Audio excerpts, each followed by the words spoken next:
ચાણસ્માના હાર્દસમાં તોરણવાળી માતાજીના મંદિર ખાતે આજે ભાજપ દ્વારા જનસેવા સંકલ્પ સભા અને મધ્યસ્થ કાર્યાલયનું ભવ્ય ઉદ્ઘાટન કરવામાં આવ્યું। શહેરમાં જનસેવા એ જ પ્રભુ સેવાના મંત્રને સાર્થક કરવાના ઉમદા હેતુ સાથે આજે રવિવારના રોજ વિશેષ કાર્યક્રમનું આયોજન કરવામાં આવ્યું હતું।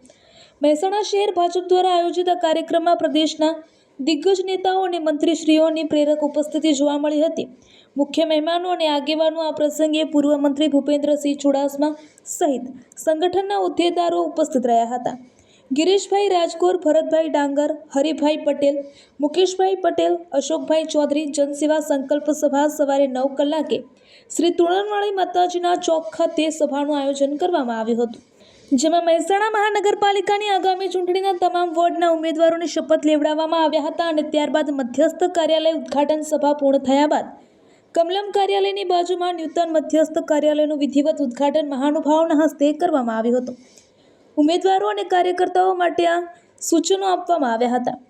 મહેસાણા શહેર ભાજપ પ્રમુખ અને મહામંત્રી દ્વારા તમામ ચૂંટણી લડનારા ઉમેદવારો અને કાર્યકર્તાઓને બહોળી સંખ્યામાં ઉપસ્થિત રહ્યા હતા, તે બદલ ખૂબ ખૂબ અભિનંદન પાઠવ્યા હતા। રિપોર્ટર અશોક પટેલ।